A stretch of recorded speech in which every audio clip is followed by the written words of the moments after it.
Job. আজ তার অনেক লেট হয়ে গেছে, যেহেতু তার ঘুমটা ভাঙেনি। তার আম্মু জিন ফোন করে তার ঘুম ভাঙিয়েছে। প্রায় তখন 10টা বাজে, তাও অনেকটাই লেট হয়েছে, যেহেতু 10:30 থেকে সিলেকশন শুরু হয়ে যাবে। কি আর করার, অ্যাপার্টমেন্টে এসে একাই থাকে, আম্মু আব্বুর থেকে দূরে থাকে কাজের সূত্রে। সে আগে তার নিজস্ব শহর বসেনেই থাকতো। কাজের জন্য তাকে এখন সিওলে আসতে হয়েছে। এই কোম্পানি, যেটা মেন কোম্পানি, সেখানে সে সিলেক্ট হয়েছে, যার কারণে তাকে এখন এখানেই থাকতে হয়। মাত্র 1 সপ্তাহ হয়েছে তে এসেছে। যাই হোক, সে তাড়াতাড়ি রেডি হয়ে ফ্রেশ হয়ে নিয়ে তারপরে ক্যাব নিয়ে নিল। কিন্তু ক্যাব নিলে কি হবে, রাস্তায় যা জ্যাম, মনে হচ্ছে সে প্রায় 1 ঘন্টার আগে পৌঁছাতেই পারবে না। তার ভাড়াটা দিয়ে তাড়াতাড়ি নেমে গেল। দৌড়াতে দৌড়াতে অ্যাড্রেসটা খুঁজছে আর অফিসে পৌঁছানো তারা। এইদিকে অফিসের বস মানে মিস্টার জিয়ন জাংকুকও সেই টাইমে এন্ট্রি নিচ্ছিল। তাকে দেখতে না পায় হুট করে ব্যালেন্স সামলাতে না পেরে জাংকুকের গায়ের ওপরে গিয়ে পড়ল। এক মুহূর্ত দেরি না করে তাড়াতাড়ি জাংকুকের ওপর থেকে ওঠার চেষ্টা করলো, কিন্তু সে উঠতে চাইলে কি বা হবে, জাংকুক যে তাকে ধরে রেখেছে, সে উঠতে পারছে না। তের হাতে ব্যথা অনুভব হচ্ছে আর মনে হচ্ছে কেউ যেন তার হাতটা শক্ত করে ধরে রেখেছে, যার কারণে সে উঠতে পারছে না। সে সেই দিকে তাকালো আর দেখলো এটা কেউ না, জাংকুক। তার হাত খুব জোরে আর চেপে ধরে রেখেছে, যার কারণে তে একটু ব্যথাও পাচ্ছিল। তে জাংকুকের দিকে তাকালো, এদিকে জাংকুকের যেন হুঁশ উড়ে গিয়েছে। তেকে দেখা মাত্রই সে তের প্রেমে পড়ে গেল। তার চোখের পলক যেন পড়ছেই না, নিষ্পলক দৃষ্টিতে সে তের দিকে একভাবে তাকিয়ে আছে। তে কিছু বুঝতে না পারে জাংকুককে ডেকে বলল, আপনি আমার হাতটা এভাবে ধরে রেখেছেন কেন? ছাড়ুন আমাকে। জাংকুকের এবার হুঁশ ফেললো, তাড়াতাড়ি সে তেকে ছেড়ে দিল। ছাড়া পাওয়া মাত্রই তে উঠে পড়ে দৌড়ে ওখান থেকে চলে গেল। জাংকুক নিজের কাজে নিজেই লজ্জা পেল। সেখানে ইতিমধ্যে অনেক লোকজন জড়ো হয়ে গেছে আর তাদের নিয়ে কি সব বলা বলি করছে। সেদিকে জাংকুক পাত্তা না দিয়ে তাড়াতাড়ি নিজের কেবিনে গেল। জাংকুক নিজের কেবিনে বসে আজকে সকালে ঘটে যাওয়া ঘটনাগুলো নিয়ে ভাবছিল। এমন সময় জিহপ আসলো, এসে জাংকুককে বলল, জাংকুক, তোর পার্সোনাল সেক্রেটারি চলে এসছে, ওকে কি ভিতরে আসতে বলবো? ভিতরে আসতে বল। আর তার আগে তুই ওর পারফরমেন্সগুলো জিজ্ঞাসা করে নিয়েছিস তো? এর আগে ওর এরকম কাজ করা অভ্যস্ত, মানে সব কিছু ডিটেলস আমি চাই, পরে গিয়ে যেন কোনো অসুবিধা না হয়। অ্যান্ড বাই দ্য ওয়ে, সে ছেলে না মেয়ে? কি বলিস জাংকুক, আমি তো সব চেক করেই নিয়েছি, আর বস নিশ্চয়ই চেক করেই তোর কাছে পাঠিয়েছে। আর বাই দ্য ওয়ে, তুই জানিস না তোর পার্সোনাল সেক্রেটারি ছেলে না মেয়ে? আশ্চর্য, ও একটা মেয়ে। আর বাই দ্য ওয়ে, মেয়েটা কিন্তু সুন্দর। জাংকুকের মাথায় তখনই তের কথা আসলো। সে বলল, হতে পারে। বাই দ্য ওয়ে, এসব আজারের না বকে মেয়েটাকে পাঠিয়ে দে। আর তুই অফিসে আমাকে তুই বলবি না, আর কতদিন বলতে হবে? জাংকুক জিহপকে বলা মাত্রই জিহপ বলল, আচ্ছা ঠিক আছে, আর বলবো না, এত রাগ করিস কেন? এরপরে জিহপ চলে গেল। আসলে জিহপ আর জাংকুক ফ্রেন্ড, বেস্ট ফ্রেন্ড। এরপরে তে এসে রুমে নক করলো। জাংকুক না তাকিয়েই তাকে আসতে বলল ভিতরে। এরপর তে এসে জাংকুকের সামনে চেয়ারে বসলো। জাংকুক ল্যাপটপ থেকে মুখ উঠিয়ে তের দিকে তাকালো। আর সে অবাক হওয়ার কিছু নেই, কারণ সে বুঝতেই পেরেছে যখন জিহপ তার কথা বলেছে, একটা মেয়ে মানে তে ছাড়া আজ অফিসে সেরকমভাবে নতুন কেউই আসেনি, যার কারণে জাংকুকের বুঝে নিতে কোনো অসুবিধা হয়নি। তে জাংকুককে দেখা মাত্রই বলল, আপনি? আমি। Any problem? আর তোমার ডকুমেন্টস কই? আমি আগে ফাইল চেক করবো, দেন তুমি এখানে সিলেক্ট হবে। স্যার, এই বিষয়ে আমি সব জানি, জিহপ স্যার আমাকে ফোনে সব বলে দিয়েছে, আপনি চেক করে নিন। জাংকুক একবারও ফাইলের দিকে তাকালো না, সে তের দিকেই নিষ্পলক দৃষ্টিতে তাকিয়ে আছে। তে বারবার তার ওড়নাটা ঠিক করতে লাগলো। সে যেন জাংকুকের দৃষ্টিতে আনকমফোর্টেবল ফিল করছে, যার কারণে সেখান থেকে চলে যেতে চায়। ভালো লাগছে না তার এই দৃষ্টি।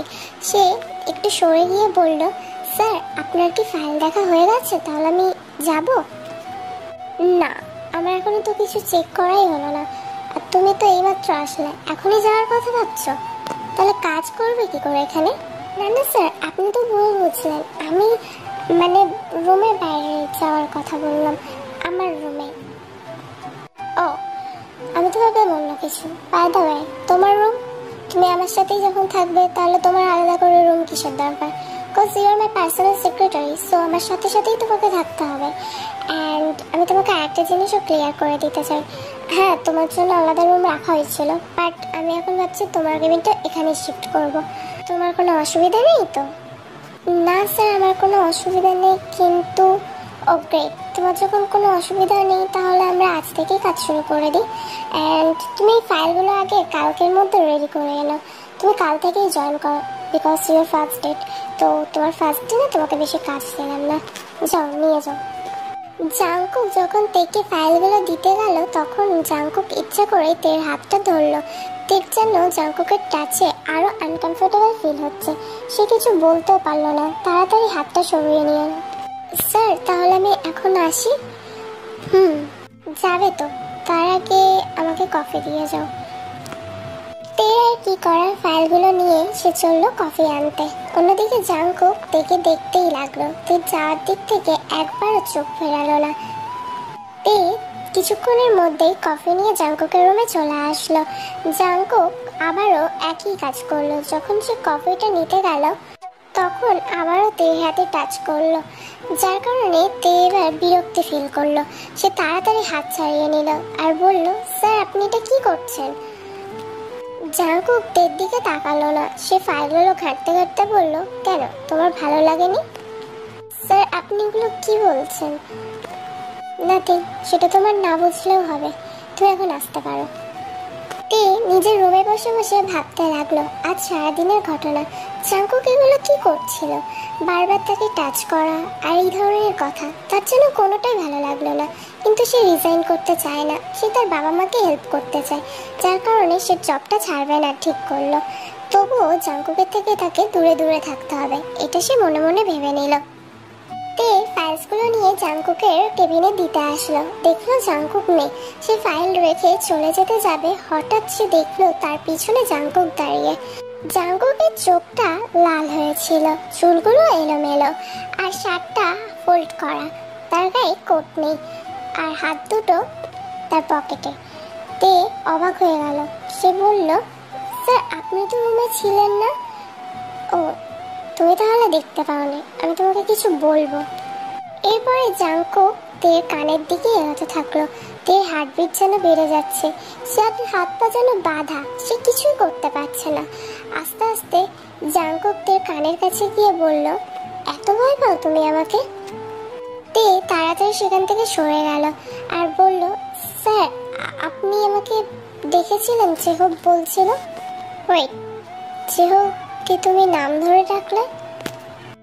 হ্যাঁ স্যার, উনি আমাকে পারমিশন দিয়েছে, আমার ফ্রেন্ড হতে চেয়েছিল, যার কারণে উনি বলেছেন ওনার নাম ধরেই ডাকতে। আমি তোমাকে একটা কথা জানিয়ে রাখতে চাই, মিস্তে ছেলেদের থেকে দূরে দূরে থাকবে, I don't like it. And by the way, তোমাকে যে কারণে আমি রুমে ডাকলাম, আজকে একটা মিটিং আছে, যেহেতু তুমি আমার বিয়ে, সো তুমি ওখানে আগে যাবে, তারপর আমি রেডি হয়ে যাচ্ছি। অ্যান্ড আমি এটা তো এক্সপেক্ট করতেই পারি তুমি সব প্রেজেন্টেশন রেডি করে রেখেছো অ্যান্ড ফাইলগুলো। স্যার আমি সব কিছুই রেডি করে নিয়েছি, আসছি। এরপরে তে দ্রুত গতিতে স্থান ত্যাগ করে। জাংকুক বাঁকা হাসি দেয়। মিস্টার জিয়ান জাংকুক, আশা করছি আপনি সব কিছু রেডি রেখেছেন অ্যান্ড আপনার কোম্পানির সাথে এটা আমাদের first day, so presentation I hope better হবে। ইয়া প্লিজ সিট মিস্টার টাই। এরপরে জাংকুক স্টাফ মেম্বারকে বলল লাইট অফ করে দিতে, আর তেকে বলল তার যে প্রেজেন্টেশন রেডি হয়েছে সেটা সবার সামনে এক্সপ্লেন করতে। কিছুক্ষণের মধ্যে সব কিছু কমপ্লিট হলো। তে গিয়ে পাশে বসলো জাংকুকে। তে ফুটেজের দিকে তাকিয়েছিল, হঠাৎ সে অনুভব করলো তার পায়ে যেন কেউ স্লাইড করছে। সে কিছু বুঝতে পারলো না, এই অন্ধকারের মধ্যে কে করছে সেটা দেখাও সম্ভব না। তে অনেকক্ষণ ভাবলো, পাটা সরানোর পর সে যেন আবার ওই একই অনুভূতি পাচ্ছে। এবার এসে বুঝতে পারলো এই কাজটা কে করতে পারে। তার সন্দেহ যেন আরো গভীর করে দিতে জাংকুক আরো সরে বসলো তার দিকে। সে আর বুঝতে বাকি রাখলো না যে এটা কে করতে পারে। খুবই বিরক্ত সহকারে সে এখান থেকে উঠে দাঁড়ালো। এরই মধ্যে সবকিছু কমপ্লিটও হয়ে গেছে আর লাইট জ্বললো। জাংকুক নিজেকে ঠিক করে নিয়ে তের পাশে গিয়ে দাঁড়ালো আর তের কাছে গিয়ে বলল, তো আপনি এখানে থাকতেন না, এটাও আমি জানি, আপনি তো নিউ জয়েন করেছেন। কোনো সময় যদি আপনার ফ্রি টাইম থাকে তাহলে অবশ্যই আমার অফিসে আসবেন। এই নিন, এটা আমার কার্ড। তে কার্ডটা রিসিভ করতে যাবেই তখন জাংকুক এসে কার্ডটা কেড়ে নিয়ে বলল, thank you so much for this offer, but তে কোনো সময় ফ্রি থাকবে না। যাই হোক, আমার মনে হচ্ছে আপনার লেট হয়ে যাচ্ছে, সো আবার খুব তাড়াতাড়ি দেখা হবে মিস্টার কাই, বাই। একে একে রুম সবাই ত্যাগ করছিল। এরপর তে যখনই চলে যেতে যাবে তখন জাংকুক তার হাত ধরল আর বলল, তে আমার এই ডিলটা ফাইনাল হয়েছে তোমার জন্য, সো তোমার ক্রেডিট বেশি। তুমি যত প্রেজেন্টেশনটা রেডি করেছো অ্যান্ড ফাইলসগুলো রাত থেকে রেডি করেছো, তার জন্য তোমার দায়িত্বটাই বেশি এখানে ছিল। অ্যান্ড এর জন্য আমি তোমাকে একটা ট্রিট দিতে চাই। তো তুমি কি আসবে আজ রাতে? আপনি কি বলছেন আমি বুঝতে পারছি না। তুমি তো ঘাবড়ে যাও কেন সবসময়? আমি ডিনার ট্রিটের কথা বললাম, আমি তোমার ডিনারের জন্য ডাকলাম, অন্য কিছু না। তুমি তো ভয় পাচ্ছ কেন? কই না তো, আমি ভয় পাবো কেন? ঠিক আছে আমি আসবো, বাট আমাকে একটু তাড়াতাড়ি ছেড়ে দেবেন। আমি বেশি রাত বাইরে থাকা পছন্দ করি না। ইটস ওকে, আমি তোমার ব্যাপারটা বুঝতে পারছি। আমরা 10টার মধ্যেই বাড়ি পৌঁছে যাব। এরপরেই তে জাংকুককে সম্মতি জানিয়ে সেখান থেকে চলে গেল। রাত 8টা। জাংকুক তের জন্য ওয়েট করছে। এরপর একটা ওয়েটার এসে তেকে জাংকুকের কাছে নিয়ে গেল। তে জাংকুকের সামনে বসলো, বসার পর জিজ্ঞাসা করলো, স্যার আমরা এখানে শুধু দুজন, আর কেউ নেই? আর কারো থাকার কথাও না তে? তুমি এত ভয় কেন পাচ্ছ? আর আই থিঙ্ক তুমি আমার সাথে কমফর্ট ফিল করছো না, তাই না? না না স্যার, এরকম কোনো ব্যাপার না, আমি ঠিক আছি। আপনি বলুন কি করব? এখানে তোমাকে কিছু করার জন্য আমি ডাকিনি, ডিনারের জন্য ডেকেছি। সো অর্ডার করো, সেটা তোমার ইচ্ছা। I am fine with anything, আপনি যেটা চান সেটাই অর্ডার করতে পারেন। আর যেহেতু আপনি আমাকে ইনভাইট করেছেন তার জন্য। So red wine, 2 red wine. Sorry sir, but আমি ড্রিঙ্ক করি না। সো দেখলে তো আমার পছন্দ আর তোমার পছন্দের মধ্যে অনেক পার্থক্য আছে, যার কারণে আমি তোমাকে বললাম আর এটা তুমি করো। সেই তুমি শুনলে না। আচ্ছা ঠিক আছে, তোমার যেটা মন চায় সেটাই অর্ডার করো। তে কিছু করছে না দেখে জাংকুক বেশ বিরক্ত ফিল করলো আর তাকে হেল্প করার নাম করেই তের পাশে এসে বসলো। তে একটু সরে গেল। তারপরেই ওয়েটারটা চলে আসাতেই তে আর কিছু বললো না। অনেকক্ষণ কেটে গেছে, প্রায় 10:30 বাজে। তে হাতের ঘড়িটার দিকে তাকিয়ে অবাক হয়ে গেল। জাংকুককে বলে উঠলো, এবার আমাদের যাওয়া উচিত স্যার, অনেক রাত হয়ে গেছে, এমনিতেই আমি লেট হয়ে গেছি।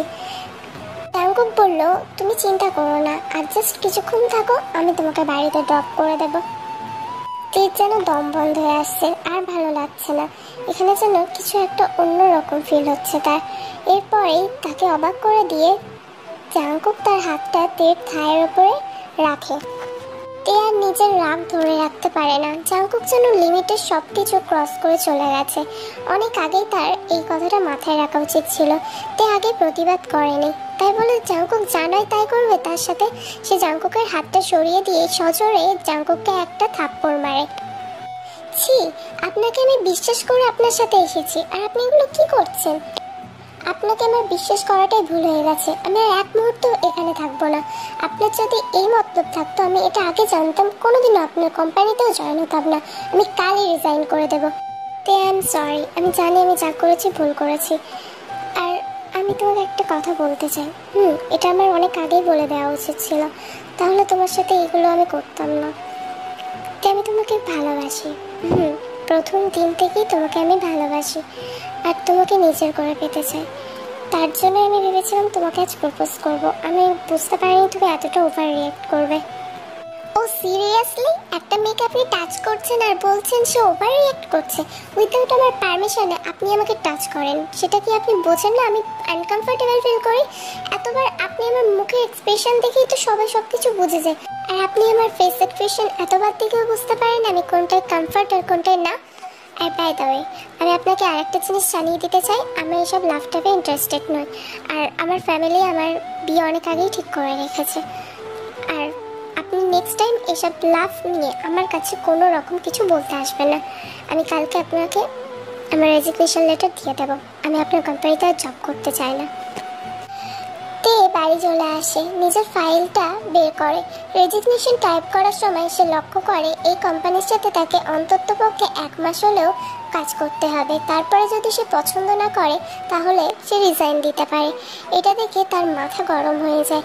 কিছু করার নেই তার কাছে, তাকে যে কাজটা করতেই হবে। এদিকে জাংকুকের কিছু ফাইলও তের কাছে রয়ে গেছে, যেগুলো কাল তাকে গিয়ে দিয়েও আসতে হবে। তাই কোনো মতেই সে ছুটি নিতে পারবে না, আর না হলে তো জাংকুক কোনো স্টাফকে তাদের বাড়িতে পাঠাতেই পারে। তে সব দিক চিন্তা করেই ভাবলো কাল সে ফাইলসগুলো দিয়ে আসবে, আর কিছুদিনের ছুটি জাংকুকের থেকে নিয়ে নেবে। সবকিছু ভাবনা চিন্তা করার পর তে ঘুমিয়ে পড়লো। পরের দিন সকালে তে যখন জাংকুকের রুমে ফাইলসগুলো রাখতে আসে, সে জিজ্ঞাসা করলো ফাইলগুলো কোথায় রাখবে। জাংকুক কোনো কথা না বলে ইশারায় বলল সাইডে রেখে দিতে। এরপরে তে ওখান থেকে চলে গেল। জাংকুকের এই অদ্ভুত আচরণ দেখে তে ভাবলো হয়তো সে নিজের ভুল বুঝতে পেরেছে, তবে তার সাথে এই আচরণ করা তার উচিত হয়নি। তাই তে কিছু না বলেই চলে গেল। জাংকুকও তের দিকে একবারও ফিরে তাকালো না। এরপরে দুজনেই সারাদিন ব্যস্ততার মাঝে কেটে গেল। এরপর জেহপ এসে তেকে বলল, তে ছুটির সময় হয়ে গেছে তো, তুই এখনো কি কাজ করছিস? জেহপ, তুই যা, আমি ঠিক চলে যাব। বস আমাকে কিছু কাজ দিয়েছে, সেগুলো কমপ্লিট করে নি, তারপর স্যারের রুমে রেখে এসে আমি চলে যাব। বেশি টাইম লাগবে না, আর মাত্র 20 মিনিট হলেই হয়ে যাবে। তুই সাবধানে যাস। আর এই শিওর তে? ঠিক আছে, তুই তাহলে যদি কোনো প্রয়োজন হয় আমাকে কল করিস, ঠিক আছে? এরপরে জেহপ চলে গেল।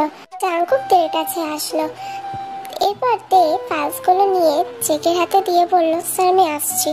মাথা নিচু করে চলে যাওয়ার সময় জাংকুক তার হাত চেপে ধরলো আর এক টানে তাকে নিজের বুকের কাছে আনলো। এরপরে বলল, আমি এখনো তোমাকে পারমিশন দিইনি বাইরে যাওয়ার, তো উইদাউট পারমিশনে তুমি এখান থেকে 1 পাও নড়বে না। আমি জানতাম, এটাও আপনার থেকে আমি আশা করতে পারি আপনি নিজের ভুলে অনুতপ্ত। আপনি তো কোনোদিনও ভুল করতেই পারেন না, তাই না? আমার দেরি হয়ে যাচ্ছে, আর আমি আপনার সাথে কোনো কথা বলতে চাই না। আমার হাতটা ছাড়ুন। জাংকুক আরো জোরে হাতটা চেপে ধরলো। তে তার হাত ছাড়ানোর বৃথা চেষ্টা করছে, কিন্তু সম্ভব হচ্ছে না। জাংকুক একভাবে তার হাত ধরে রেখেছে। একটা কাঁচের গ্লাস তার নজরে পড়ল। এইবারে তে বুঝতে পারলো জাংকুক কি করতে চলেছে। জাংকুক সেই ভাঙা কাঁচের গ্লাসটা হাতে তুলে নিল, তের হাতটা টান টান করে ধরলো। তারপর সেই কাঁচ দিয়ে তের হাতে তার নাম লিখল। তে কাঁদছে, খুব কাঁদছে, তার যে ব্যথা লাগছে। জাংকুকের কি একটুও মায়া হচ্ছে না তার উপর? আর হবেই বা কি করে? তে তো জানে জাংকুক কেমন ধরনের মানুষ, আর রক্ত দেখে তের যেন ভয়টা দ্বিগুণ বেড়ে গেল। জাংকুক তো আমার নামই নিচ্ছে না। এরপরে সে তার পুরো নামটা তের হাতে লিখল। রক্ত বেরিয়েই যাচ্ছে, তের হাত পুরো কেটে গেল। তে ফুপিয়ে ফুপিয়ে কান্না করছে। জাংকুক এবার তের দিকে তাকালো, তারপরে তাকে বলল, you belong to me baby, and তুমি শুধু